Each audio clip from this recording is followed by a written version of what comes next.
এমন কোন মায়ের বেটা আছে যে আমাকে বলতে পারে, প্রমাণ করতে পারে যে আপনি বক্তব্য দিচ্ছেন, আমি স্টের দোকানে বসে আছি, চা খাচ্ছি, আমি আসলেই মানুষ? দেখে আপনি কি প্রমাণ করতে পারেন কেমন মানুষ আপনি? আপনাকে যদি আমি গরু ছাগল প্রমাণ না করতে পারি জাতির সামনে, আজকে রংপুর থেকে চিরদিনের জন্য বক্তব্য দিয়ে চলে গেলাম, আর কোনোদিন আসবো না। এরা ঘোরাঘুরি করছে কেন? মানে পরিবেশটা কি? ও হেঁটে বেড়াচ্ছ কেন তুমি? এই ছেলে, এখানে একজন বস, দাঁড়াও তো। আর ওই মাথায় একজন দাঁড়াবে, এখান দিয়ে যেন কেউ চলাচল করতে না পারে। যতই তার প্রয়োজন হোক এখান দিয়ে আসতে পাবে না। এই ছেলে যাও, ওদিকে যাও, ওখানে দাঁড়াও। 80 জন ছেলে আছে এটাকে দেখাশোনার জন্য। এমনভাবে দাঁড়িয়ে থাকবা পিপিলিকা যেন এদিক ওদিক যেতে না পারে। আমি আপনার জন্য এসেছি, কষ্ট করে এসেছি। আমি রাতে রাতে ঢাকা যাব, আমি আপনার জন্য এসেছি। আপনি হেঁটে বেড়াবেন, আমি কথা বলবো। এত বড় আপনার আস্পর্ধা, আমি আব্দুর রাজ্জাক এটা ঘৃণা করি। আপনাকে আমি মানুষই মনে করি না। আমি আব্দুর রাজ্জাক বিন ইউসুফ কথা বলবো, আপনি চায়ের স্টলে গল্প করবেন, আপনাকে আমি মানুষই মনে করি না। আপনাকে আমি পশু প্রাণী, গরু ছাগল মনে করি। এমন কোন মায়ের বেটা আছে যে আমাকে বলতে পারে, প্রমাণ করতে পারে যে আপনি বক্তব্য দিচ্ছেন, আমি স্টের দোকানে বসে আছি, চা খাচ্ছি, আমি আসলেই মানুষ?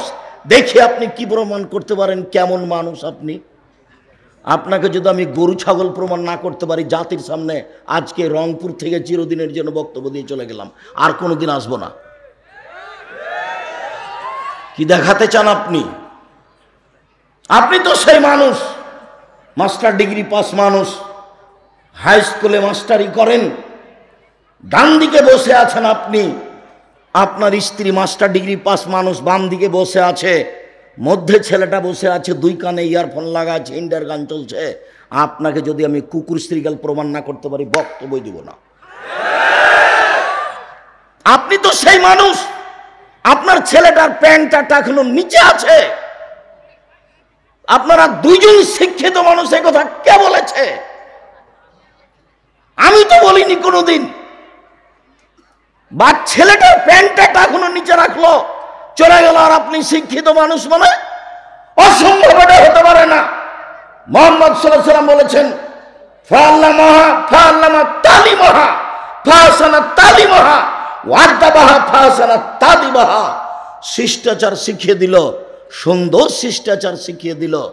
আমি এক গ্লাস পানি দিলাম, আপনি আমাকে বললেন থ্যাংক ইউ, আপনি বললেন এটা সুন্দর শিষ্টাচার। আপনাকে যদি আমি পশু প্রাণীতে পূরণ না করতে পারি, আমি জাতির সামনে বক্তব্য দেব না। আমি মুসলিম চির রণবীর, মরণকে করি না ভয়, মরলে শহীদ বাঁচলে গাজী, আমার উভয় সমান।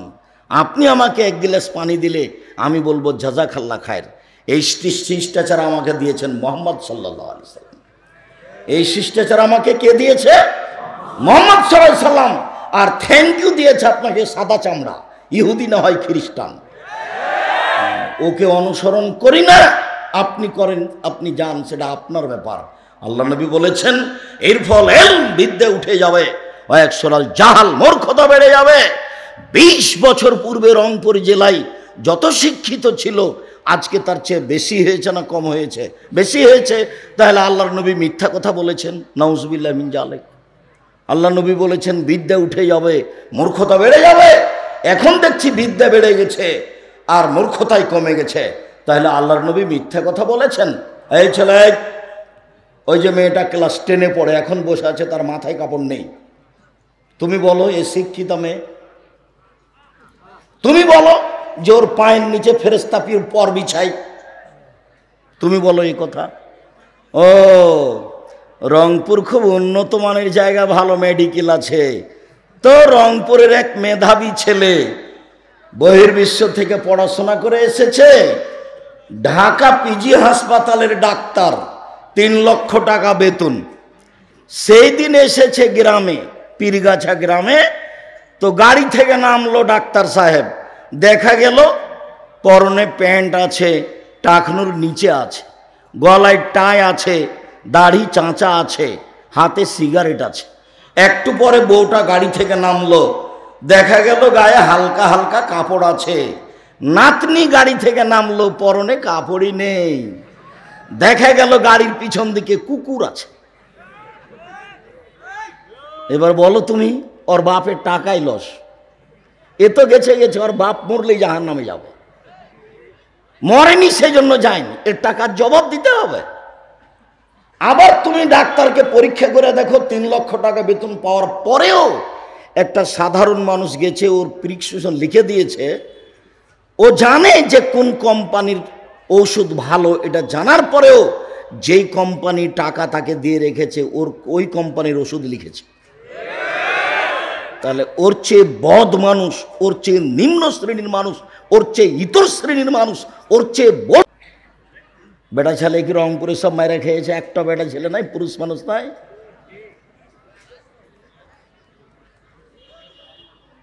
ভুলে গেলে তুমি, তোমাকে আমি শিক্ষা দেখাচ্ছি, আমি কথা বলছি, তুমি কোন সাহসে রাস্তায় হাঁটো, ভিত্তি কি, কি ভিত্তি?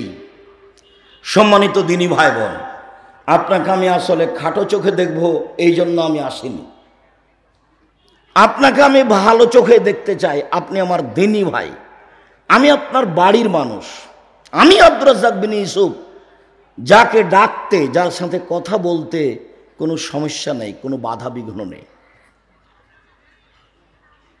যাকে নিয়ে আসার জন্য কোনো মাধ্যম লাগবে না, মুচি দিয়ে হলেও সম্ভব, তবে দেরি হয়।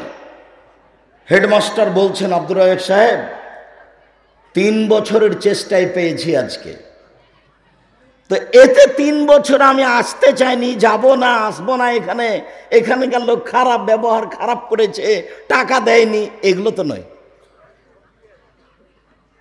সময়ের সাথে মিল করতে পারিনি, আসবো ইনশাআল্লাহ। আসা, আমার সাথে সম্পর্ক রাখা সহজ, আমার মনে বড় সাধ, এই দেশের মাটিতে আমি উন্নত মানের প্রতিষ্ঠান গড়বই গড়ব ইনশাআল্লাহ, যেখানে ছেলে মেয়ে বাংলা, ইংরেজি, আরবি উন্নত মানের শিক্ষা অর্জন করে জাতির অন্যায়ের বিরুদ্ধে লড়বে, মুখে কলমে মিডিয়ায় লড়বে ইনশাআল্লাহ। সেটাই জামিয়া সালাফিয়া। জামিয়া সালাফিয়া বর্তমানে প্রায় 5000 ছেলে মেয়ে পড়াশোনা করে। জামিয়া সালাফিয়ায় প্রায় 300 জন শিক্ষক শিক্ষিকা আছেন। অনেক শিক্ষক বিদেশি, যাদের থাকা খাওয়া ভিন্ন। সামনে জানুয়ারিতে মদিনা বিশ্ববিদ্যালয় থেকে 2 জন শিক্ষক আসবেন আপনাদের জামিয়া সালাফিয়ায় পাঠদানের জন্য। ইন্ডিয়ানগুলো এসে অবস্থান করছেন। এ দেশের সর্ববৃহৎ সর্বোচ্চ প্রতিষ্ঠান জামিয়া সালাফিয়া, যেখানে প্রায় এতিমই আছে 410 জন, 550 জন আছে অসহায় ছেলে মেয়ে। এই জামিয়া সালাফিয়া শিক্ষকদের বেতন লাগে প্রতি মাসে 32 লক্ষ, রমজান মাসে লাগে 48 লক্ষ, কুরবানির মাসে লাগে 48 লক্ষ। জামিয়া সালাফিয়া ডাঙ্গিপাড়ায় একটা মসজিদ আছে, 90% জমির উপরে, যারা একতলাতে 3000 মানুষ সালাত আদায় করতে পারে। জামিয়া সালাফিয়া ডাঙ্গিপাড়ায় একটা একাডেমিক ভবন আছে, যেখানে প্রায় 3000 ছাত্র একসাথে ক্লাস করতে পারে। জামিয়া সালাফিয়া রূপগঞ্জ নারায়ণগঞ্জে একটি মসজিদের কাজ আরম্ভ হয়েছে, 6 বিঘা জমির উপরে, 200 শতক জমির উপরে, যার একতলায় প্রায় 10,000 মানুষ সালাত আদায় করতে পারে। জামিয়া সালাফিয়া রূপগঞ্জ নারায়ণগঞ্জ প্রায় 51 বিঘা জমির উপরে অবস্থান করে। আর রূপগঞ্জ নারায়ণগঞ্জ ছাড়াও যেটা রাজশাহীতে মহিলা শাখা বিশ্ববিদ্যালয় চালু হতে যাচ্ছে, জানুয়ারি থেকে কার্যক্রম আরম্ভ হবে ইনশাল্লাহ, সেইখানে জমির পরিমাণ আপাতত এখন 65 থেকে 70 বিঘা, যাতে প্রায় 33 শতকের বিঘায় 100 বিঘা হয়ে যাবে বলে আমরা আশা করছি। এলাকার লোক এসব জমি আপনাদের জামিয়া সালাফিয়ায় হস্তান্তর করেছে।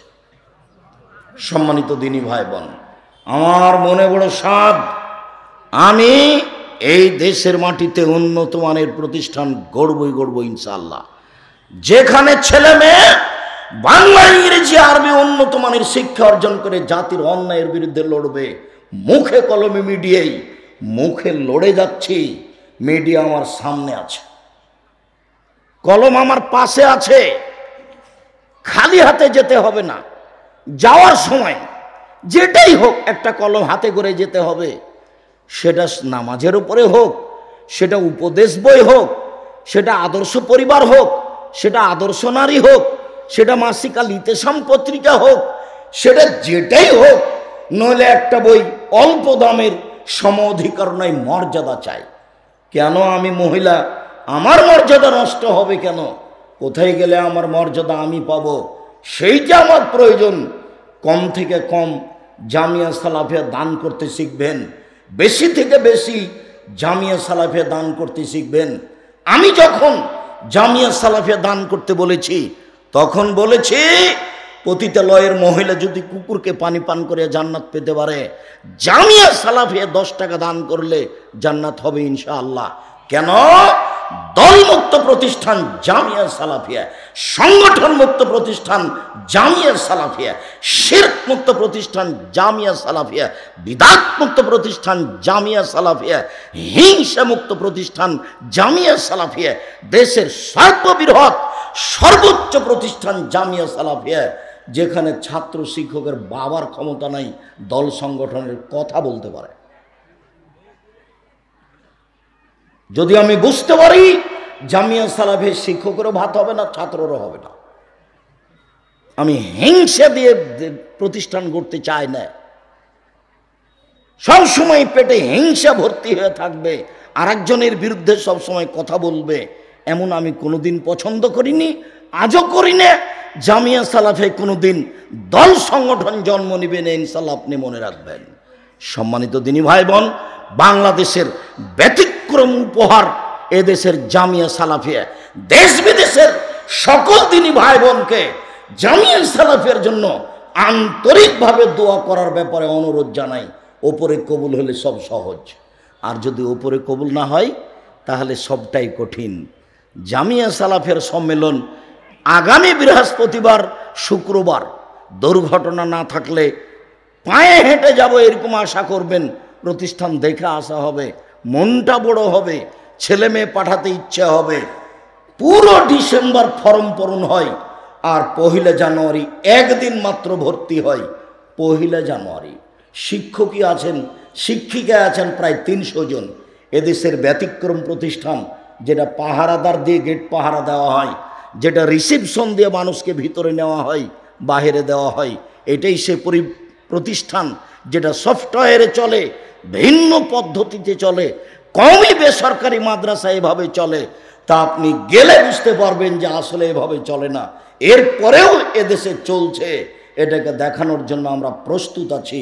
সম্মানিত দিনী ভাই বোন, আমি ছেলেদেরকে আবারও সতর্ক করছি, এই ছেলেরা, তোমরা এখানে পাহারা দাও, মাথায় পাহারা দিবা, চতুর্দিকে পাহারা দাও। কোনো মানুষ যেন পরিবেশ নষ্ট না করতে পারে, যে কোনো মূল্যে চেষ্টা করবা। আমি আব্দুল্লাহ বিন ফজল নই রাহেমাহুল্লাহ ঘন্টার ঘন্টা বক্তব্য দেবে এমনটা হিসাব আমার কাছে নেই। আপনার বিরক্তি আসার আগে আমি বক্তব্য শেষ করব। কাজে আপনি কথা বলবেন না, উঠে গিয়ে পরিবেশ নষ্ট করবেন না। উপস্থিত বৈঠকের মুসলিম বোন, আপনাকে বলছি, আপনার একটু লজ্জা থাকা দরকার। ঢং ঢং করে গল্প করতে করতে আসলেন, আবার ঢং ঢং করে গল্প করতে করতে চলে যাচ্ছেন। এইটাই কি চরিত্র? এইটাই কি লজ্জা? স্বামী নাই নাকি? স্বামীহীন আছেন আপনি? বাপ নাই নাকি? জন্ম দিতে পারে তোমার বাপ, পরিবার কন্ট্রোল করতে পারে না? তোমার বাপকে তো বিবাহ করতে আল্লাহ রাসূল নিষেধ করেছে। তোমার মতো আগাছাকে জন্ম দিবে তোমার বাপ, এটা তো আল্লাহ রাসূল নাকচ করেছেন। তুমি কেন মাথায় কাপড় না দিয়ে এখানে এলে? ঢং ঢং করে এলে, ঢং ঢং করে চলে গেলে কেন? এর জন্য তোমার বাপ দায়ী। আল্লাহ রাসূল বলছেন, মান ওয়ালাদাহু ওয়ালাদুন ফালিহুসিন ইসমাহু আদাবাহু। কারো যদি ছেলে মেয়ে জন্ম নেয়, তাহলে বাপ তার একটা সুন্দর নাম রাখবে। তো তোমার বাপ তোমার নাম রেখেছে রত্না। বলো এটা তোমার বাপ? এটা তোমার বাপ নয়, এটা তোমার চাচা। এটা তোমার বাপ নয়, এটা তোমার সৎ বাপ। তোমার বাপ কেমনে দাবি করে যে আমি বাপ? এটা আমি দেখিয়ে ছাড়বো তোমার বাপকে। তোমার বাপকে প্রমাণ করে দিতে হবে রত্না, সুন্দর নাম। আল্লাহ নবী বলেছেন, তোমরা গুণবাচক নাম রাখো। আব্দুল্লাহ, আব্দুর রহমান, আব্দুর রহিম, আব্দুল সাত্তার, আব্দুল জব্বার, আব্দুল খালেক, আব্দুর রাজ্জাক, আব্দুল হামিদ, এগুলোর নাম রাখো। নইলে নবীদের নাম রাখো। ইব্রাহিম, ঈসা, মোসা, আদম, সুলাইমান, দাউদ, এগুলো নাম রাখো। তো আপনি ছেলেটার নাম রাখলেন লিটন, আর আপনি বলছেন আমি বাপ ভালো, মানে কিভাবে আপনি বলতে চান এই কথা? বলার কি সাহস, বলার কি গতি আছে? উপস্থিত বৈঠকের মুসলিম বোন, আপনাকে বলছি, আর একজন মহিলা যদি আপনার গায়ের ওপরে চড়ে চলে যায় তবু আপনি মুখ খুলবেন না। মুখ বন্ধ করে চুপচাপ বসে থাকেন। আর একজন যদি আপনার গায়ের উপর দিয়ে চড়ে চলে যায় আপনি মুখ খুলবেন না, ওকে যেতে দেন। আমি আব্দুর রাজ্জাক বিন ইউসুফ, দিনকে ভালোবাসেন সেই জন্য এসেছেন, আমি আপনাকে দিনী বোন হিসেবে ভালোবাসি। আপনার উপরে আমার আন্তরিকতার অভাব নেই। আপনাকে আমি তুচ্ছ বলে কিছু করতে চাইনি, বলতে চাইনি। আপনাকে আমি আয়েশার মতো মনে করি, এ কথাই ঠিক। আপনাকে আমি খাদিজার মতো মনে করি, এ কথাই ঠিক। তা আপনাকে আমি একটু দেখাই না আয়েশা কি জিনিস। 1 মিনিট, এই ছেলে এইদিকে চেয়ে থাকবা, কারো গায়ের উপরে হাত দিয়ে থাকবা না, নইলে আমার কথা শুনতে বেখিয়াল হয়ে যাবে। উপস্থিত বৈঠকের মুসলিম বোন, 1 মিনিট দেখাচ্ছি আয়েশা কাকে বলে। আয়েশা রাদিয়াল্লাহু তাআলা আনহা বলেন, আমার ঘরে হলো আমার স্বামীর কবর, আমি কবরের পাশে এমনিতেই যাই, মাথায় কাপড় দিই না। কেন? এটা আমার স্বামীর কবর। কয়দিন পরে আমার স্বামীর কবরের পাশে হলো আমার বাপের কবর, আবু বকর সিদ্দিক রাদিয়াল্লাহু তাআলা। তো আমি কবরের পাশে এমনিতেই যাই, মাথায় কাপড় দিই না। এটা আমার বাপের কবর, এটা আমার স্বামীর কবর। কয়দিন পরে এখানে কবর হলো উমর রাদিয়াল্লাহু তাআলা। তখন আমি আয়েশা আর কবরের পাশে এমনিতে যাই না, আমি কবরকে লজ্জা করি। আমি মাথায় কাপড় দিয়ে আঁটো সাঁটো হয়ে কাপড় গুছিয়ে নিয়ে কবরের পাশে যাই। কেন? এখানে একজন বেগানা পুরুষের কবর আছে। আয়েশা কবরকে লজ্জা করেন। আর তোমাকে যে আমি বলছি যে তুমিও আয়েশার মতো, তো তুমি একটা ছোট ব্লাউজ পরে আছো, তোমার পেট ফ্রি, তোমার পেট ফ্রি, তোমার হাত ফ্রি, দেব দেখে, ভাসুর দেখে। কিভাবে আমি তোমাকে বলবো যে তুমি একটা ভালো মহিলা? তুমি শয়তানকে মেনে চলো। আল্লাহ নবী তোমাকে বলছেন তুমি শয়তান। আল্লাহ নবী বলছেন ইন্নাল মারাতা তুকবালু ফি সূরাতি শায়তান ওয়া তুদবারু ফি সূরাতি শায়তান। নিশ্চয় মহিলারা শয়তানের বেশ ধরে আসে, শয়তানের বেশ ধরে যায়। নিশ্চয় মহিলারা শয়তানের বেশ ধরে আসে, শয়তানের বেশ ধরে যায়। তুমি এভাবে আইলে কেন? এটাই তো আল্লাহ নবী বলছেন। তোমার উপরে ভালোবাসার আমাদের অভাব নেই। আমি আয়েশার মতো করি মনে করি আপনাকে, এ কথাই ঠিক। আপনাকে আমি খাদিজার মতো মনে করি, এ কথাই ঠিক। দুঃখিত, যেই পোশাকে এসেছেন এই পোশাক ত্যাগ করতে হবে। যে ফ্যাশন বোরখা পরে এসেছেন এই বোরখা বাড়িতে গিয়ে জ্বালিয়ে দিতে হবে। লজ্জা যত বেশি হবে, ঈমান যত বেশি হবে, পাপ তত কম হবে। ঈমান যত কম হবে, পাপ তত বেশি হবে। আপনি একজন মহিলা মানুষ, 5 ওয়াক্ত সালাত আদায় করেন, বোরখা পরে এখানে এসেছেন, কিন্তু স্বামী যখন বাড়িতে থাকে না তখন আপনি মোবাইলে প্রেমের গল্প করেন। এটা কি হলো? তার মানে বোরখা আছে ঠিকই, নামাজ আছে ঠিক, কিন্তু ঈমান আছে কম, যার কারণে পাপ 6 স্থানে চালু আছে। এই বৈঠকে হাজারো ছেলে আছে যারা 5 ওয়াক্ত সালাত আদায় করে, যাদের মুখে দাড়িও আছে, যাদের প্যান্টটা টাকনোর ওপরেও আছে, ওদের মোবাইলে ল্যাংটা মেয়ে নাচে। কেন বলো তো নাচে? কেন নাচে? তার ঈমান কম। এদিকে দেখো, আল্লাহ রসুল বলছেন, আমার হাতের দিকে দেখো, এদিকে দেখো, এই ছেলে, আল্লাহ রসুল বলছে আল্লাহ ঈমানও ওয়াল হায়াও কারনাউ জামিয়া, লজ্জা এবং ঈমান একসাথে লেগে আছে। লজ্জা এবং ঈমান একসাথে লেগে আছে। এই যা রফিয়া আহাদুহুমা রফিয়াল আখার, লজ্জা চলে গেলে ঈমান চলে যায়, দুইটার একটা উঠে গেলে আর একটা সাথে সাথে যায়। যখন তোমার লজ্জা কাজ করবে না তখন তোমাকে ভাবতে হবে আমার ঈমান কাজ করে না, আমার ঈমান কাজ করে না। সেজন্যই আমি আব্দুর রাজ্জাক সাহেবের বক্তব্যের চাপে রাত 12টাতে মোবাইলটা অফ করে দিয়ে বন্ধ করে শুইলাম, আর কথা বলবো না তোর সাথে, মেয়েটাকে বলছে। তারপরে 1 ঘন্টা পরে ওই রাতে আবার ধীরে মোবাইলটা হাতে নিলে। কেন? তোমার ঈমান কাজ করে না। যখন তুমি মোবাইলটা হাতে নিলে, নেওয়ার পরে মোবাইলটা জোরে ভেঙে ফেলে দিয়ে তুমি যদি বলতে এই মোবাইলের মুখে লাগতে মেরে শয়তান সর, শয়তান শয়তান তো আমাকে বিরক্ত করলো, এটাই শয়তান।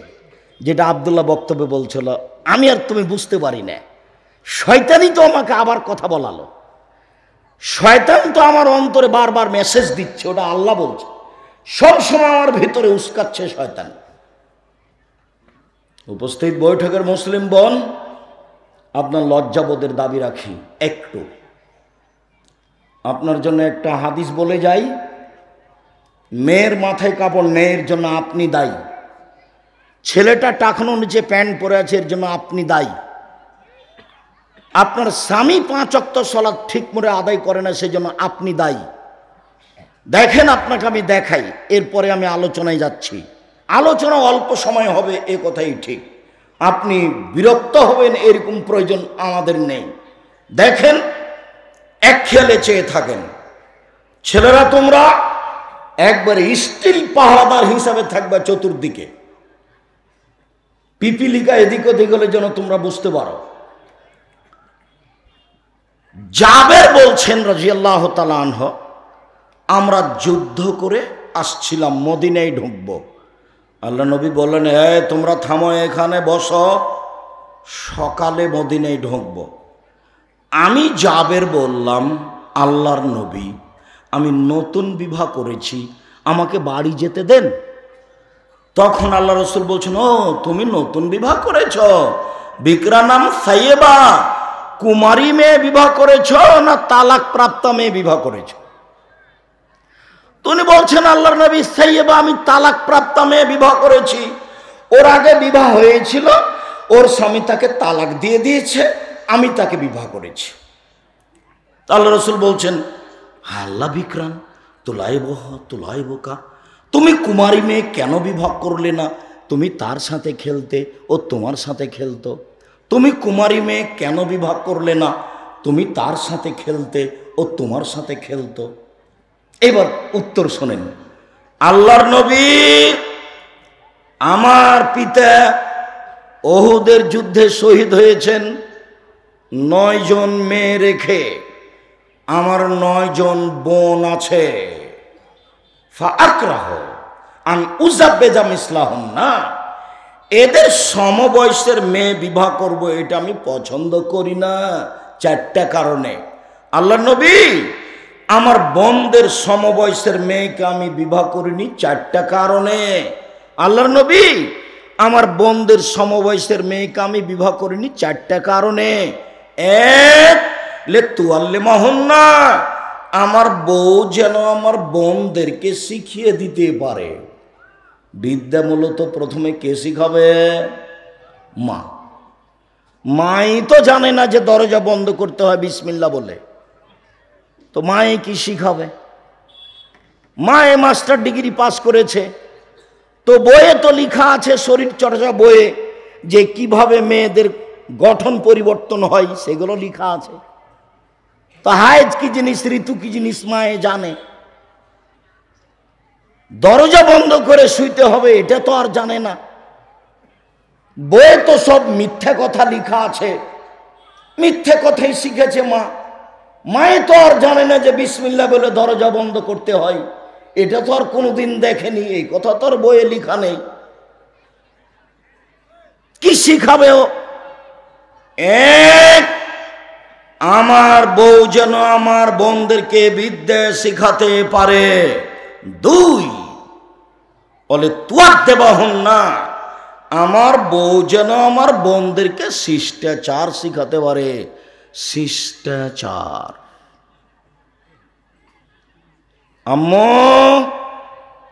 বাড়ি থেকে বের হলে সালাম দিয়ে যায়, বাড়িতে ঢুকলে সালাম দিয়ে ঢুকিও। আম্মু মোবাইলে রিং হলে সালাম দিয়ে কথা বলিও, হ্যালো বলিও না। হ্যালো বলে কুকুরকে ডাকে আম্মু। শিষ্টাচার শিখিয়ে দাও। আম্মু কাউকে এক গিলাস কেউ যদি তোমাকে পানি দেয় তো জাজাকাল্লাহ খায়ের বলিও আম্মু। আম্মু রাস্তায় চললে এক পাশ দিয়ে চলিও, শিষ্টাচার। আম্মু কথা বললে নরম করে বলিও, চিৎকার করে কথা বলে চিৎকার করে গাধা। আল্লাহ বলছেন আম্মু চললে মানুষকে এড়িয়ে চলিও না, স্বাভাবিকভাবে সবার সাথে মিশে চলিও। আম্মু মানুষকে উপেক্ষা করে চলো না, অহংকার করে মাটির উপরে চলো না। আম্মু মানুষকে ভালো কথা বলিও, মন্দ কথা বলিও না। ভিক্ষুক ভিক্ষা চাইলে তিরস্কার করো না। আম্মু কোনো বিপদগ্রস্ত মানুষকে দেখে পালিয়ে আসিও না, ওর উপকারের চেষ্টা করিও। আমার বউ যেন আমার বোনদেরকে শিষ্টাচার শিখাতে পারে।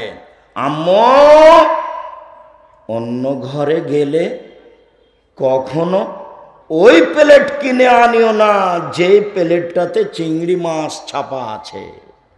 তোমার মা একটা প্লেট কিনেছে দেখিও 1 ডজন, তাতে কি আছে? চিংড়ি মাছ আছে। তোমার মা একটা আয়না কিনেছে, সে আয়নাটা হলো কাতল মাছ। তোমার মা একটা তরকারির বাটি কিনেছে, সেটা হলো রুই মাছ। ওকে মা বলিয়ে না, ওকে বলবে খালা। খালাম্মা এদিকে শোনেন, আব্দুর রাজ্জাক সাহেব আপনাকে মা বলতে নিষেধ করেছে।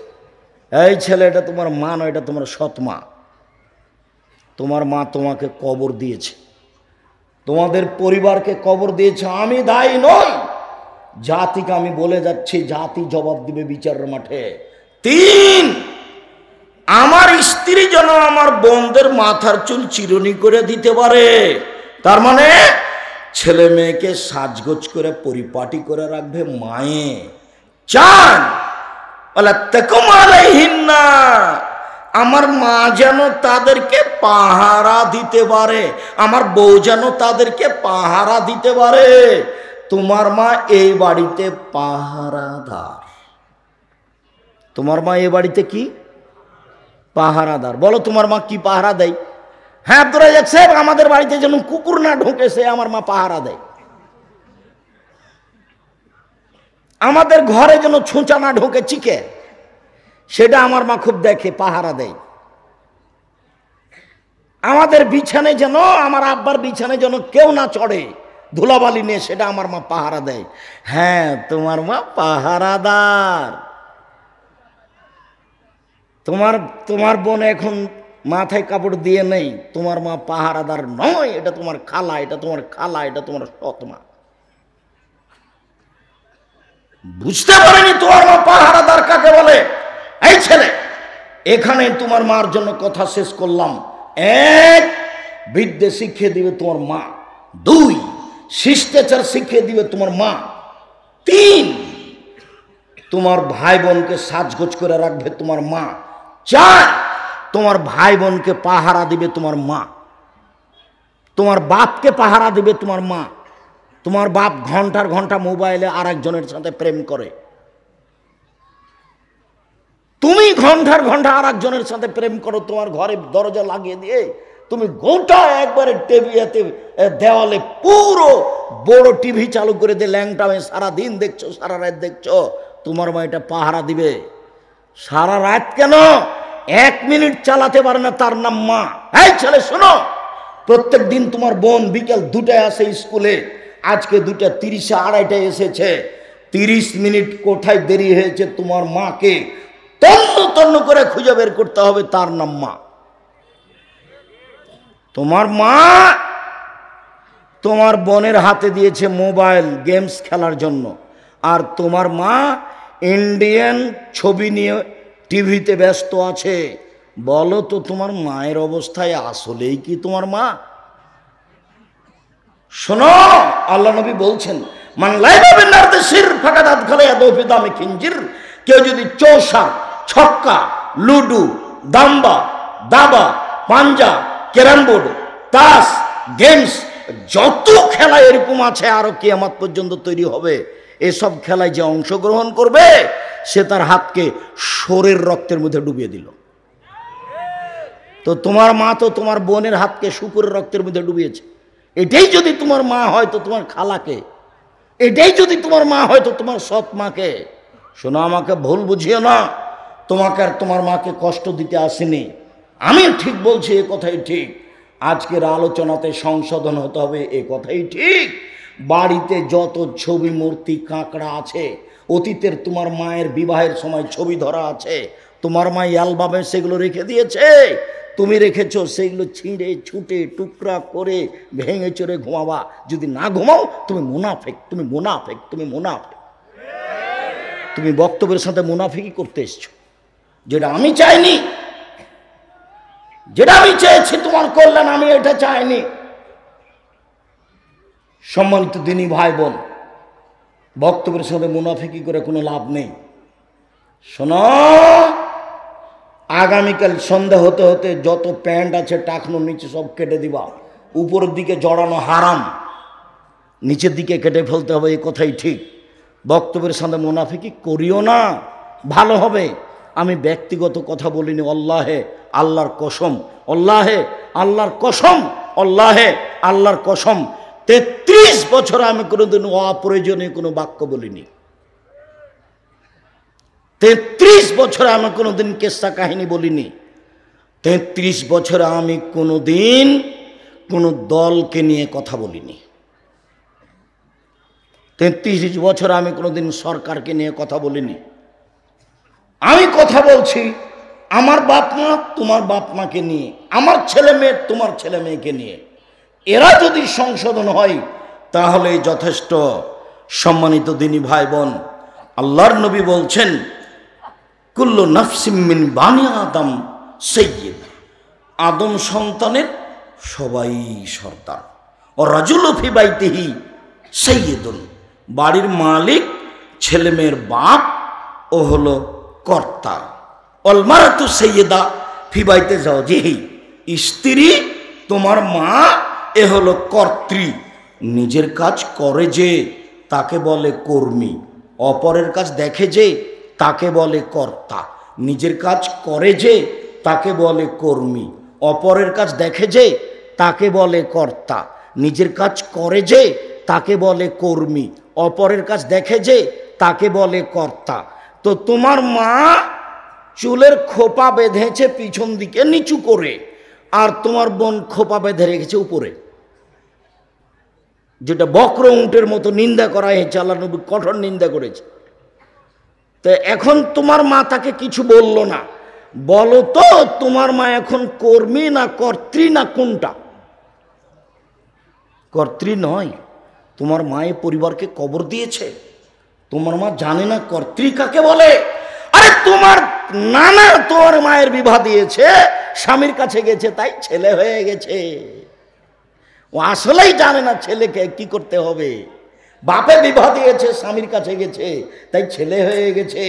এর নাম মা নয়। মা হচ্ছে স্টিল, যে ছেলে মেয়েকে শক্ত হাতে লালন পালন করতে পারে। বাপ ওই যে স্বামীকে কন্ট্রোল করতে পারে, স্ত্রীকে কন্ট্রোল করতে পারে। চোখ যেভাবে ঘুরে বউ সেভাবে চলে, তার নাম ক্ষমতা। চোখ যেভাবে ঘুরে বউ সেভাবে চলে, তার নাম ক্ষমতা। রাসূল সাল্লাল্লাহু আলাইহি সাল্লামের কথাকে মূল্যায়ন করতে শিখতে হবে, এই কথাই ঠিক। রাসূল সাল্লাল্লাহু আলাইহি সাল্লাম বলেছেন, স্বামী তাই তো এক, যে মানের খায় সে মানের খাওয়ায়। স্বামী তাই তো যে মানের কাপড় পরে স্ত্রীকে সে মানের কাপড় পরায়। স্বামী তাই তো বউকে কখনো কটু কথা বলে না। বলে না বউকে তোমার ঠোঁটটা মোটা, বলে না বউকে তোমার রংটা কালো, কোনো সময় বউয়ের নিন্দা করে না। তাই তো ভদ্র স্বামী। 4, কোনো সময় মারা লাগলে মুখের ওপরে মারে না, তাই তো ভদ্র স্বামী। 5, তাই তো শক্তিশালী স্বামী আল্লাহ তাজরা ইল্লা ফিল বাইতে, বাড়ি ছাড়া তাকে কোথাও যেতে দেয় না। স্বামীর মায়ের বাড়ি যেতে দেয় না, খালার বাড়ি যেতে দেয় না, ফুফুর বাড়ি যেতে দেয় না, বিবাহের বাড়ির প্রশ্ন আসে না, হাট বাজার তো বহু দূরের কথা। তোমার মা ভ্যানিটি ব্যাগ নিয়ে বাজার করতে যায় রংপুর শহরে, বলো যে তোমার বাপ বেঁচে আছে, বলে আব্দুর রাজ্জাক সাহেব আমার বাপও বেঁচে নেই, আমিও নেই, সেই জন্য এটা হয়েছে। কেন গেল তোমার মা? তার দেবর আছে, ভাসুর আছে, শ্বশুর আছে, বাপ আছে, ভাইয়েরা আছে, গ্রামবাসী আছে, ছেলে আছে, ও বাজারে গেল কেন? কোন লজ্জায় গেল, কোন শরমে গেল? আমি তো জীবনে কোনোদিন চায়ের স্টলে বসিনি, বেঁচে তা আছি? বেঁচে নেই? মরে গেছি নাকি? চায়ের স্টলে বসিনি সেই জন্য মরে গেছি? ভুল হিসাব। সম্মানিত দিনী ভাই বোন, সম্মানিত দিনী ভাই বোন, মনে রাখবেন, নেশাদার দ্রব্য পান করলে দুনিয়াবি শাস্তি হয়। যেই বিড়ি তামাক জর্দা সিগারেট গুল খাবে তাকে 40 লাঠি পিটাতে হবে। কতগুলি পাপ আছে অনেক বড়, কিন্তু দুনিয়াবি কোনো শাস্তি নেই। যেমন শিরক করা মহাপাপ, কিন্তু দুনিয়াবি কোনো শাস্তি নেই। যেমন সুদ খাওয়া মহাপাপ, কিন্তু দুনিয়াবি কোনো শাস্তি নেই। কতগুলো পাপ আছে তাতে দুনিয়াতে শাস্তি আছে। কেউ যদি চুরি করে তাহলে কি হবে? হাত কাটা যাবে, জাহান্নামও হতে পারে, জান্নাতও হতে পারে। কেউ যদি মদ খায় নেশাদার দ্রব্য, তাহলে তাকে 80 লাঠি পিটাতে হবে উমর রাদিয়াল্লাহু তাআলার সিদ্ধান্ত অনুযায়ী। নেশাদার দ্রব্য, আল্লাহর নবী বলেন, পৃথিবীর মানুষ নেশাদার দ্রব্য পান করো না, এ হচ্ছে পাপের মা।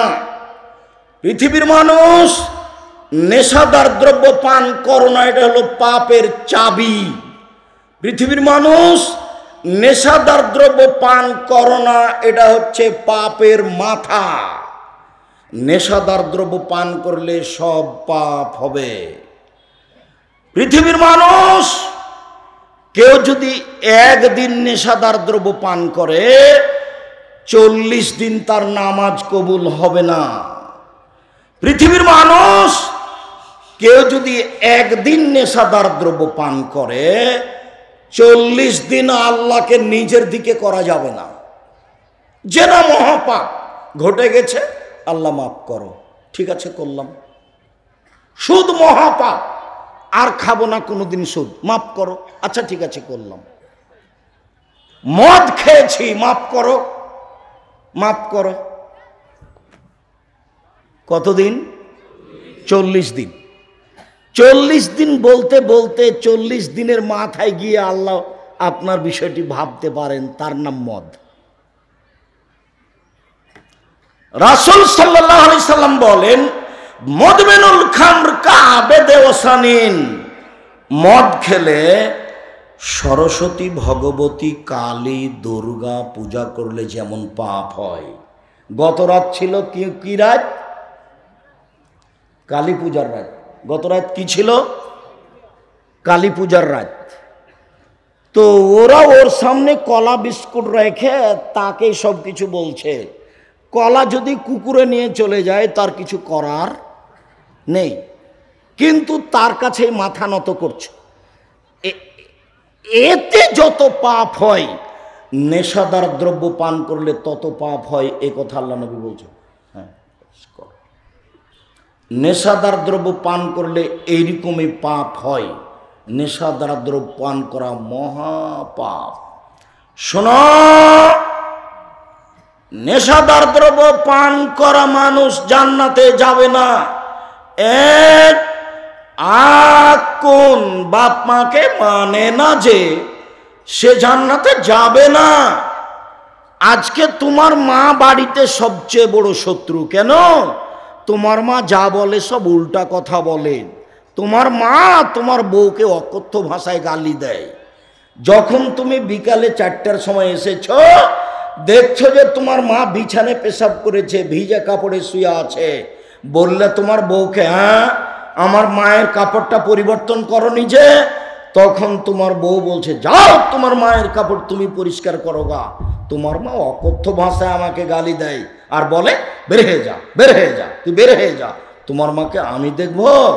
তোমার মা গালি দেয় এ কথাই ঠিক, তোমার মা বের হতে বলে এ কথাই ঠিক, তোমার মা একটাও সোজা কথা বলে না এ কথাই ঠিক। 1 মিনিট দেখবা, যদি দেখতে চাও তাহলে আগামীকালকে একটা কাজ করবা, একটা বড় মাছ কিনবা, দিয়ে তোমার বোনের ছেলেকে আর তোমার ছেলেকে একসাথে বসিয়ে তোমার মাকে মাছ তুলে দিতে বলিও। দেখিও তোমার মা বড় মাছটা তোমার বোনের ছেলেকে দিবে। টাকা দিয়েছো তুমি, মাছ কিনেছো তুমি, তোমার মা সবই উল্টা করবে। এরপরেও কি তুমি একটু বলতে পাবা, যা বলি তুই উল্টা করিস, এরকম বলতে পাবা কি? না। একদিন তুমি ছিলে তোমার মায়ের কোলে, এখন তোমার মা তোমার কোলে।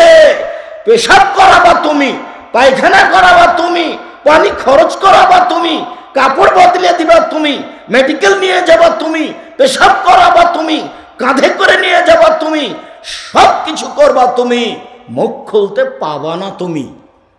গালি দিচ্ছে এ কথাই ঠিক, তোমাকে বের করে দিচ্ছে এ কথাই ঠিক, তুমি মুখ খুলতে পাবা না। এর নাম মা, মনে রেখো তুমি। মায়ের পায়ের নিচে জান্নাত এ কথাই ঠিক, সব কিছু উল্টিয়ে দিল, মুখ খুলতে পাবা না তুমি, এ কথাই ঠিক। 1 মিনিট দেখো, এদিকে দেখো তো, আমি একটা দৃশ্য দেখাই। রাজশাহীর মেয়র নওদাপাড়ায় এসেছে, তো শাহ মকদম থানার ওসি এইভাবে দাঁড়িয়েছে মেয়রের সামনে, দেখো তো আমার দিকে দিয়ে দাঁড়িয়ে বলছে, এখন কি করব স্যার? কে বলছে এটা বলো তো দেখি? ওসি বলছে। কার সামনে? মেয়রের সামনে। আমি পাশে বসে আছি। ইন্নালিল্লাহ, কি ব্যাপার, এটা তো মায়ের কাছে, এইখানে কেন? আল্লাহ বলেছেন মায়ের কাছে জোরে হেঁটে যেতে পাবা না, মায়ের কাছে কথা উঁচু বলতে পাবা না, মায়ের কাছে হাত উঁচু করতে পাবা না, মায়ের কাছে কড়া ভাষায় কথা বলতে পাবা না। পৃথিবীর সবচেয়ে দামি ভিন্ন ইবাদত সালাত, নামাজ কিভাবে আদায় করতে হবে এ কথা আল্লাহ বলেননি, কিন্তু মায়ের কাছে কিভাবে যেতে হবে তা আল্লাহ বলেছে। কাজেই এক, বাপ মাকে মানে না যে সে জাহান্নামে যাবে। 2, কাম্মার জুয়া খেলে যে সে জাহান্নামে যাবে। বহুদিন বলেছি দুনিয়াতে 2টা পাপ আছে, না করেই পাপী। তার কেউ যদি কাউকে বলে যে আসো জুয়া খেলি, খেলেনি, খালি বলেছে আসো খেলি, তাহলে 10 জন ফকিরকে 100 কেজি করে চাউল দিতে হবে। আর একটা মেয়ে যে না করেনি, একটু সাজগোজ করে পাউডার মেখে পুরুষের পাশ দিয়ে হেঁটেছে, আল্লাহ রাসূল বলছেন ওই মহিলা ব্যভিচারিণী, ব্যভিচারিণী, ব্যভিচারিণী, অথচ যে না করেইনি। 3, খোটা দেয় যে, খোটা দেওয়া বুঝেন? খোটা দেওয়া বুঝেন না? দান করে খোটা দেয়। গরিব মানুষ এসে বলেছে যে ভাইজান আমার যে ভ্যানটা ভেঙে গেছে, 5000 টাকা দেন, ভ্যানটা ঠিক করব। দিয়েছে। পরের দিন বলেছে আহমদ ভ্যানটা সকালে নিয়ে আসিস, তো আনেনি, বিকালে দেখা হয়েছে, আরে তোকে কালই 5000 টাকা দিন রে, তুই ভুলে গেলি। এরই নাম কি? খোটা দেওয়া। মনটা চাচ্ছে যে দি, হ্যাঁ গরিব মানুষ, তাকে টাকা দিলাম, কথা শুনলাম, মনটা চাচ্ছে। খোটা দিলে জান্নাত হবে না। 4, নিয়মিত বিড়ি, তামাক, জর্দা, সিগারেট, গুল, নেশাদার দ্রব্য পান করলে, খেলে জান্নাতে যাবে না। 3 শ্রেণীর মানুষ জান্নাতে যাবে না। 1, মদমিনুল খামর, যারা নিয়মিত বিড়ি, তামাক, জর্দা, সিগারেট, গুল, নেশাদার দ্রব্য খায়, পান করে, তারা জান্নাতে যাবে না।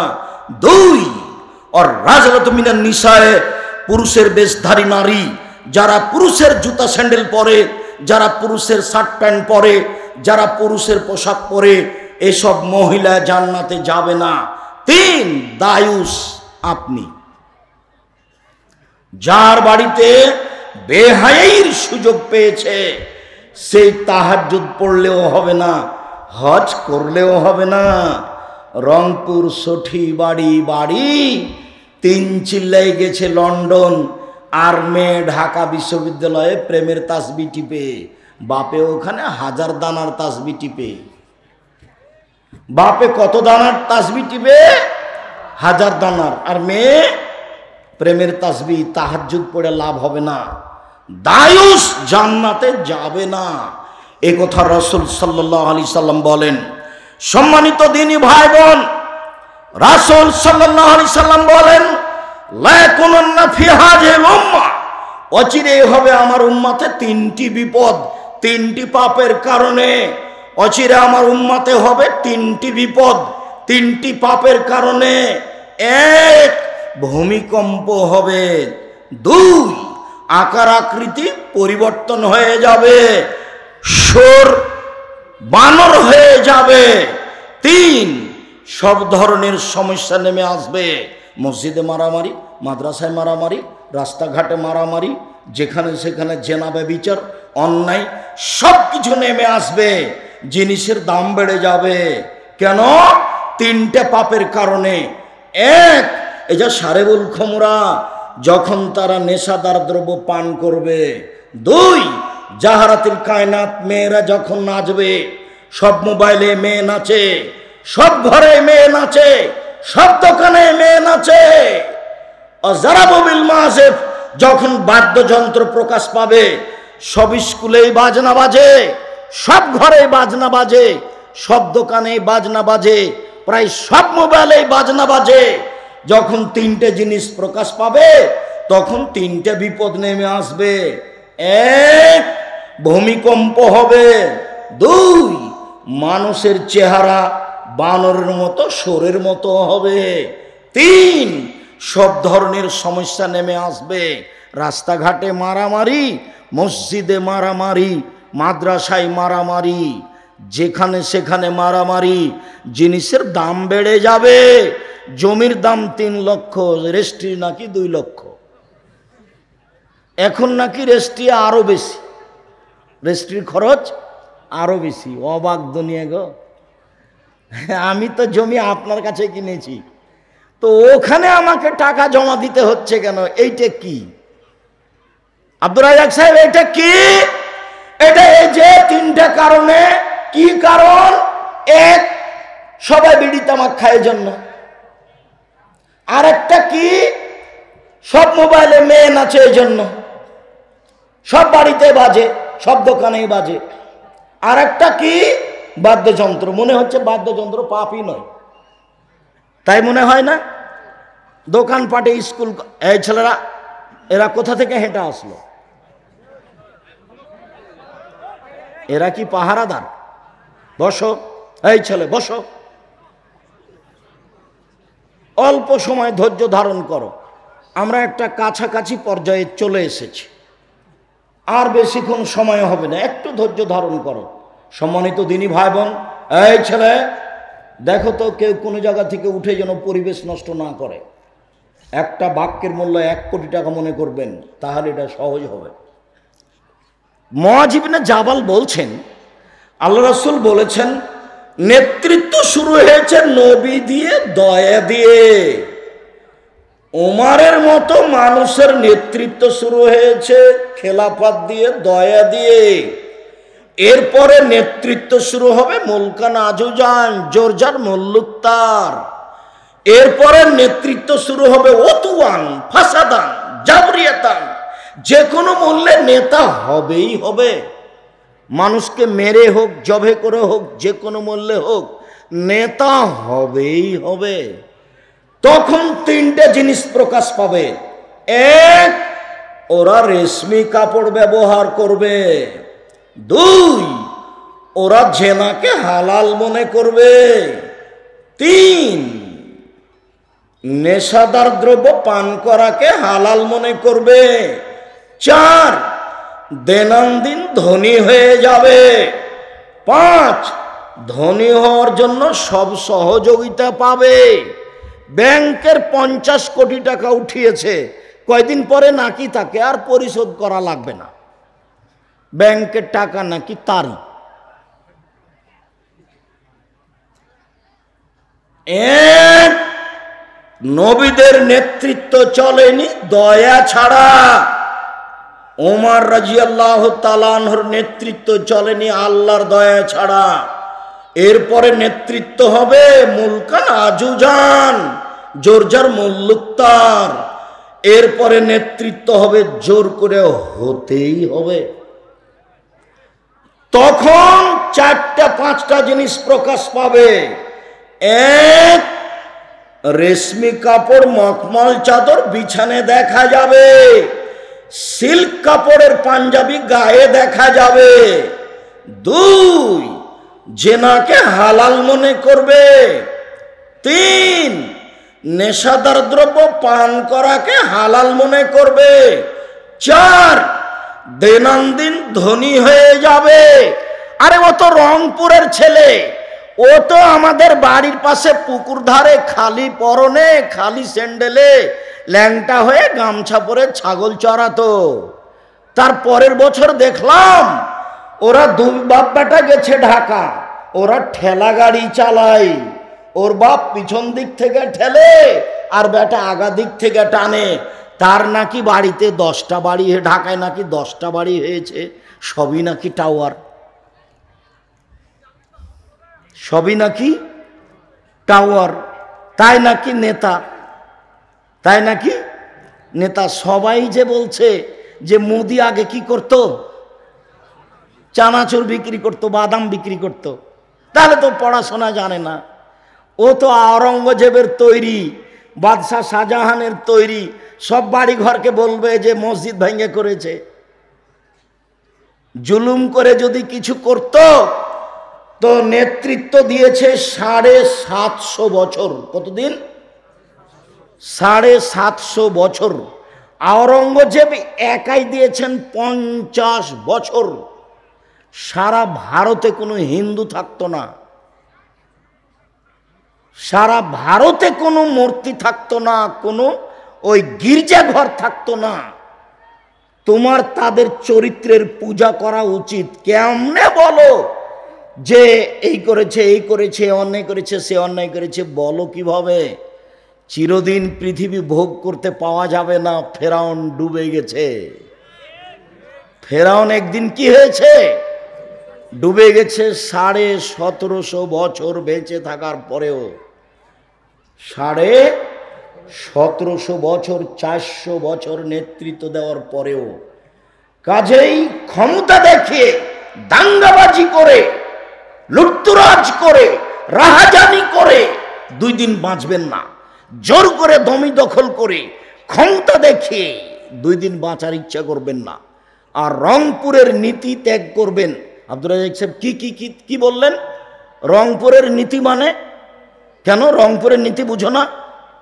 বৃহত্তর রংপুর, বৃহত্তর রংপুর মানে কি বলতে চাইলেন আপনি? রংপুর, লালমনিরহাট, নীলফামারী, তারপর তোমার ওই যে গাইবান্ধা, কুড়িগ্রাম, এইগুলিতে বাপ মারা গেলে মেয়েরা যদি জমি চায় তাহলে ভাই বলে বের হ, বের হ, বের হ, বের হ। বাড়িতে এসেছি সেটাই তো অনেক, খাবি চলে যাবে, আবার জমি কি? তোমার মনে আছে না আমি বলেছিলাম তোমার বাপকে যদি আমি কুকুর শ্রীগালের চেয়ে খারাপ প্রমাণ করতে না পারি আমি বক্তব্য দিব না। তোমার দাদা রেখে গেছে 15 বিঘা জমি, 15 শতক জমি। তোমার বাপ নিবে 10 শতক আর তোমার ফুফু নিবে 5 শতক। তোমার ফুফু বিকেলে নিবে আর তোমার বাপ সকালে নিবে, এইটা বিধান নাই একসাথে নিবে? একসাথে নিবে। তোমার দাদার মরা 10 বছর হলো, এখনো তোমার বাপ জমি বুঝিয়ে দেয়নি। এ তোমার বাপ নয়, এই হলো তোমার চাচা, এই তোমার সৎ বাপ। কালকে বলে দিও সকালে। আব্দুর রাজ্জাক সাহেব বলে গেছেন, আব্বা ভাগ্য নিয়ে দুনিয়াতে এসেছি আব্বা, রুজি একটা হবেই। ফুফুর জমি খেতে রাজি নই। সন্ধ্যা হতে হতে ফুফুর জমি বুঝিয়ে দেন, এর সাথে আমরা নই। সম্মানিত দিনী ভাই বোন, রাসূল সাল্লাল্লাহু আলাইহি সাল্লাম বলেন, লা ইউবাইয়াতান্না আকওয়ামিন মিন হাযিহিল উম্মাহ এই উম্মতের কতগুলি লোক রাত অতিবাহিত করবে আলা তমিন, খাদ্য নিয়ে, অসারাবিন, মদ নিয়ে, অলাহাবিন, গায়িকা নিয়ে। এরা মদ খাবে রাতে, গায়িকা নাচবে এদের পাশে, এরা খাদ্য নিয়ে রাত কাটাবে। আল্লাহর নবী বলছেন ফায়াস বাহু ফাখাসাফু কিরদাতান খানাজির, এরা সকালে হয়ে যাবে বানর, এরা সকালে হয়ে যাবে সোর, এরা সকালে হয়ে যাবে বানর, এরা সকালে হয়ে যাবে সোর। আবু মুসা আশআরী রাদিয়াল্লাহু তাআলা আনহু বলেন রাসূল সাল্লাল্লাহু আলাইহি সাল্লাম বলেছেন লা ইয়াশরাবুনা নাসুন মিন উম্মতি, ওই সম্বন্ধ হবে যারা ইসমিহা, আমার উম্মত মদ খাবে নাম দিবে অন্য, আমার উম্মত মদ খাবে নাম দিবে অন্য। আমি বলেছি ঠান্ডা, পেপসি, কোকোকলা, আরসি যত আছে সব মদ ছেড়ে দিতে হবে, এ কথাই ঠিক। যে হুজুর বলেছেন যে এগুলো মদ নয়, তাহলে সে হুজুরের কাছে তোমরা দাবি জানাও যে হুজুর আল্লাহর নবী বলেছেন আমার উম্মত মদ খাবে নাম দিবে অন্য, সেইগুলো দু একটা বলেন তো হুজুর, সেইগুলো কি? আব্দুর রাজ্জাক বিন ইউসুফ বলছেন যে হিরোইন মদ, সবাই বলে মদ, হ্যাঁ ঠিকই আছে। ইয়াবা মদ, সবাই বলে মদ, হ্যাঁ ঠিকই আছে। গাঁজা মদ, সবাই বলে মদ, হ্যাঁ ঠিকই আছে। তো ঠান্ডা, পেপসি আর সেই কোকোকলা, এইটা তো সবাই মদ বলে না। আব্দুর রাজ্জাক সাহেব মদ বলছেন, আল্লাহর নবীও তাই বলেছেন আমার উম্মত মদ খাবে নাম দিবে অন্য, তো সেটাই তো আমরা বুঝছি। আপনি একটু বলেন। জি না, এটাই চূড়ান্ত। ঠান্ডা, পেপসি, কোকোকলা, আরসি মদ, এ কথাই ঠিক। আমি তো কোনোদিন মুখে দিই না, আমি তো আছি দুনিয়াতে, আপনার কেন চলে না? এরপর আল্লাহ রাসূল বলছেন এসব নেতাদেরকে সম্মান করা হবে, বেটি ছেলে মহিলা মানুষ দিয়ে এদের সম্মান করা হবে, গায়িকা দিয়ে। রাসূল সাল্লাল্লাহু আলাইহি সাল্লাম বলেন ইয়াকসাফু বিহিমুল আরজ, এদের উপরে ভূমিকম্প হবে। ওয়াইজালু মিনহুমুল কিরদাতা ওয়াল খানাজির, আল্লাহ এদের করে দিবে সোর, আল্লাহ এদের করে দিবে বানর, আল্লাহ এদের করে দিবে সোর, আল্লাহ এদের করে দিবে বানর, আল্লাহ এদের করে দিবে সোর, আল্লাহ এদের করে দিবে বানর। খুব সাবধান নেশাদার দ্রব্য পান করা হতে। আব্দুর রাজ্জাক সাহেব এক মিনিট, একটা কথা একটু বুঝিয়ে বলবেন কি? আল্লাহ কেন এদেরকে সাপ ব্যাং করবেন না? এদেরকে কেন কুকুর করবেন না? এদেরকে কেন করবেন সোর? এদেরকে কেন করবেন বানর? শোনো, পৃথিবীতে সবচেয়ে বেশি অনুকরণীয় প্রাণী কি বলতে পারো? বানর। মুসলমান যখন ইহুদি খ্রিস্টানের অনুসরণ করবে তখন এরাই হয়ে যাবে বানর। দেখো মাথার চুলটি ছেড়েছে, উপরে রেখেছে মাথার চুল, চতুর্দিকে এই বোকা ছেলে, এই বোকা ছেলে, তোমার মানে তোমার এরকম চুল ছাটা কি করে হলো? এর নাম কাজা, এটা হারাম, এটা হারাম। এই চুল ছাটাতে পেশাব করে দিবে আজকে। যাওয়ার সময়তে বলবে যে আমার মাথায় কাজা চুল ছাটা আছে, চতুর্দিক চাঁচা আছে, এখানে একটু ছাতা করে রাখা আছে, আমি আহমদ এরকম চুল ছাটা নীতিতে পেশাব করে দিলাম। তুমি যদি সত্যি মুসলমানের বাচ্চা হতে এটা করে যাও, এই বোকা ছেলে, তোমার গেঞ্জিটাতে খেলোয়াড়ের গেঞ্জি কেন পিছনে 10 লেখা আছে, আর তুমি যখন সালাত শুরু করেছ তোমার পিছনে খালি দেখছে সবাই বিশাল 10, তো ওদের নামাজ হবে কিভাবে? ওদের সালাত হবে কিভাবে? ধর্ম পাগল হয়নি গো, আমরা হয়েছি। আব্দুল্লাহকে আরো আমরা জাতির সামনে বক্তব্য দিতে বলছি যে তুমি আমাদের সামনে বক্তব্য দিয়ে বিধর্মীদের চরিত্র আমরা কোথায় কোথায় গ্রহণ করেছি এগুলো তুমি আমাদেরকে আঙ্গুলে চোখে দিয়ে দিয়ে দেখিয়ে দাও। কেন আমরা তাদের পোশাক পরলাম? কেন আমরা মাথার চুলে এভাবে ছাঁটলাম? দেখো তো আমার মাথার চুল।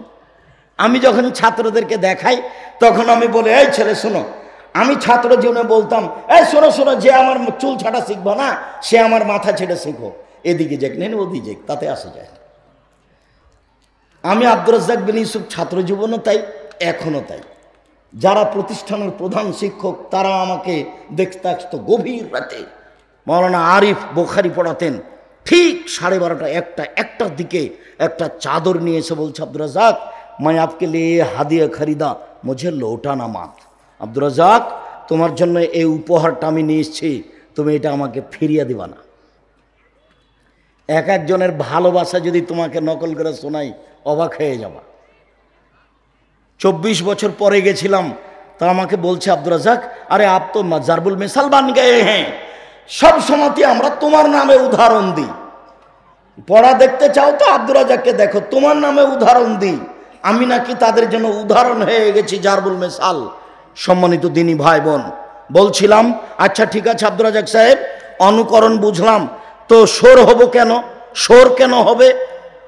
অনুভূতি যখন থাকবে না, মনে রাখবেন একটা প্রাণীর কোনো অনুভূতি নাই, সেটা কোন প্রাণী? শুকুর, শোর। গরু যদি ঘাস খায় তো যেখানে গোবর আছে, উঁচা হয়ে আছে, ওখানে খাবে না। তার মানে গরুর কি আছে? অনুভূতি আছে। শুকুরের কোনো প্রকার অনুভূতি নাই, কোনো অনুভূতি নাই। অনুভূতি প্রাণী পৃথিবীতে শোর। যেদিন মুসলমানেরা অনুভূতিহীন হয়ে যাবে, সেদিন তারা হয়ে যাবে বানর। অফিস, আদালত, কোর্ট কাচারি, শিক্ষা প্রতিষ্ঠান, গাড়ি ঘোড়া সব খ্রিস্টানদের নীতিতে চলে। বাংলাদেশের গাড়ি কোন দিকে যায়? বাম দিকে যায়। সৌদি আরবে গাড়ি কোন দিকে যায়? ডান দিকে যায়। ড্রাইভারের বসার স্ট্যান্ডটা, ওই স্টিয়ারিংটা বাংলাদেশে কোন দিকে আছে? ডান দিকে আছে, ওকে বাম দিকে যেতে হবে। সৌদি আরবে কোন দিকে আছে? বাম দিকে আছে, ওকে ডান দিকে যেতে হবে। আর সবই উল্টা। অফিস, আদালত, কোর্ট কাছারি, শিক্ষা প্রতিষ্ঠান, কোর্ট সব কিছুই ইহুদি খ্রিস্টানদের। খাতা কলম কিচ্ছুই আল্লাহ রাসূলের নেই, সব উল্টা। যেগুলো তুমি করেছো করছো, বই পুস্তক খাতা কলম একটাও মুসলমানের নয়। চাঁপাইনবাবগঞ্জের বিবাহ যেমন শুরু থেকে শেষ পর্যন্ত একটাও ঠিক নয়, খাতা কলমে একটাও ঠিক নয়। কাজী সাহেব খেপে গেছে। কাজী সাহেব বলছে আব্দুর রাজ্জাক সাহেব এভাবে কথা বলবেন না। কি হয়েছে কাজী সাহেব? আপনি বলেছেন কাজী সাহেবের খাতা খান দিয়ে টিস্যু পেপার টয়লেট পেপার হিসেবে ব্যবহার করতে হবে। এত বড় কথা বললেন কেন? আল্লাহুস সামাদ। জেনা প্রমাণের জন্য কয়টা সাক্ষী লাগে? 4টে। কাজীর খাতাতে কয়টা সাক্ষী আছে? 4টে। বিবাহতে কয়টা সাক্ষী লাগে? 2টে। কাজীর খাতাতে কয়টা লাগে? 4টে। জেনাতে প্রমাণ, জেনা প্রমাণ করতে কয়টা লাগে? 4টে। তার বাপ নিজে বিবাহ দিল এতগুলো মানুষের সামনে, তবু নাকি জেনা করালো, তাই 4টে সাক্ষী দিচ্ছে। কাজী সাহেব পাগল হয়ে গেছেন। धर्म की राजशाही चांपाइनबाबगंज हवाई लड्डू, दोनों हाथ में लड्डू है, जो चाहे उसको चा खा ले, जो चाहे उसको छोड़ दे। भूल हिसाब এই খাতা জ্বালিয়ে দিতে হবে, ওই খাতা ছাপাতে হবে যেই খাতাতে কজন সাক্ষী থাকবে? 2 জন। মেয়ের পক্ষ ছেলের পক্ষ, পক্ষ বলে কোনো জিনিস নাই। বিবাহ বৈধ হওয়ার জন্য 2 জন সাক্ষী লাগবে। আবার উকিল বাপই হারাম। উকিল বাপ জ্যাঠো হোক, চাচা হোক, দাদা হোক, চিরদিনের জন্য উকিল বাপ হারাম। চিরদিনের জন্য মেয়ের কাছে বিবাহ পড়ানো হারাম। আরে রংপুরের বিবাহ আরো অবাক। আমি যখন বিবাহের বৈঠকে কথা বলেছি, আমার মামা শ্বশুরের যে লাভ দিয়ে উঠে গেল, দিয়ে বাড়িতে গিয়ে হইচই লাগিয়ে দিল, বিবাহ উঠে দাও, বিবাহ উঠে দাও, বিবাহ দেওয়া যাবে না। বর কেন কথা বলে, বর কেন কথা বলে, বরকে নাকি মুখে রুমাল দিয়ে চুপটি লেগে বসে থাকতে হবে। এ কোন বোকামি? আরে মোহর দিব আমি, আর কথা বলবেন আপনি? মানে ধর্ম কি পাগল হয়ে গেছে নাকি? আমি কেবলার দিকে মুখ করে বসে থাকবো কেন? চ্যাংড়া ছুল্লু সব বদ সব গেছে বেটি ছেলেটার কাছে, মহিলার কাছে। মহিলার কাছে গিয়ে বলছে অমুক নিবাসী অমুক এত নগদ এত বাকিতে তোমাকে বিবাহ করতে এসেছে, তুমি তাকে স্বামী সত্ত্বে কবুল করো। তখন মেয়েটা বলছে কবুল করলাম। 1 বার 2 বার 3 বার। লোকগুলো আবার এই বিবাহের বৈঠকে এসেছে, বরের এখানে সব বসে আছে। রংপুরের এটা আরো আশ্চর্য, সবাই এসে দাঁড়িয়ে আছে। তো বসে থাকা লোকগুলো যারা বরের সাথে বসে আছে, ওরা বলছে আপনারা কে? আমরা এই বিবাহের উকিল। মেয়ে কবুল করেছে? জি করেছে। আপনারা শুনেছেন? জি শুনেছি। তাহলে বসেন, মনে হচ্ছে হিন্দুদের বিবাহ লেগেছে, কলা গাছের চতুর্দিকে ঘুরে ধর্ম পাগল হয়ে গেছে। কি মুরব্বী ভাইজান, ধর্ম পাগল হয়ে গেছে রংপুরে এসে? জি না। আব্দুর রাজ্জাক সাহেব বিবাহ কিভাবে হবে? বিবাহ হবে বরের সামনে। মাওলানা সাহেব মেয়ের বাপ খুতবা পড়বে আগে, নইলে হুজুর খুতবা পড়বে। এরপরে মেয়ের বাপ বলবে দুজন সাক্ষী নিয়ে, জি এত টাকা নগদ, এত টাকা বাকিতে আমার মেয়ে খালেদা তোমার সাথে বিবাহ বসতে রাজি, তুমি তাকে স্ত্রী হিসেবে কবুল করো। ও তখন বলবে কবুল করলাম, দুজন সাক্ষী শুনবে, এর নাম বিবাহ। আদর্শ পরিবার বইটা আমি আপনার জন্য লিখেছিলাম। আপনি যদি না কিনেন আমার কিছু করার নেই। আপনি মুখ সাথে ছেলে ভ্যাংচা হয়, সফরের পূর্বে স্ত্রী মিলন হলে ছেলে কানা হয়, চন্দ্র গ্রহণে স্ত্রী মিলন হলে ছেলে টেরা হয়, সূর্য গ্রহণে স্ত্রী মিলন হলে ছেলে ল্যাংড়া হয়। আল্লাহর কসম, আল্লাহর কসম, হেডলাইনের পরে একটা বাক্য সত্য নয়, সবই মিথ্যা। আল্লাহ বলছেন নিসাউকুম হারসুল লাকুম ফাতু হারসাকুম, পৃথিবীর মানুষ তোমাদের স্ত্রী তোমাদের জমি, পৃথিবীর মানুষ তোমাদের স্ত্রী তোমাদের ক্ষেত, পৃথিবীর মানুষ তোমাদের স্ত্রী তোমাদের জমি। তোমরা তোমাদের স্ত্রীর কাছে আসো মিলনে, সকালেই কি, বিকালেই কি, দুপুরেই কি, চন্দ্রগ্রহণ লাগলেই কি আর না লাগলেই কি, আর সফরে কি আর ভরা পেটি কি, তুমি তোমার স্ত্রীর কাছে আসো তোমার ইচ্ছা মতো। এ কথা কে বলেন? আল্লাহ বলেন। আর লেখক বলেন এই কথা অবিবাহিত ছেলে মেয়ের পড়া নিষেধ। হেডলাইন কি? অবিবাহিত ছেলে মেয়ের পড়া নিষেধ। আপনি আদর্শ বই না পড়ে, আদর্শ পরিবার বই না পড়ে সময় কাটালে আমি আপনার উপকার করতে পারবো না। আমি আপনার জন্য লিখেছিলাম, আপনি ভুল বুঝিয়েন না। আলোচনার শেষে চলে আসলাম আজকের মতো। সম্মানিত দিনী ভাই বোন, এই ছেলে, পৃথিবী ধ্বংসের চিহ্ন মদ খাওয়া। এক, বিদ্যে উঠে যাবে।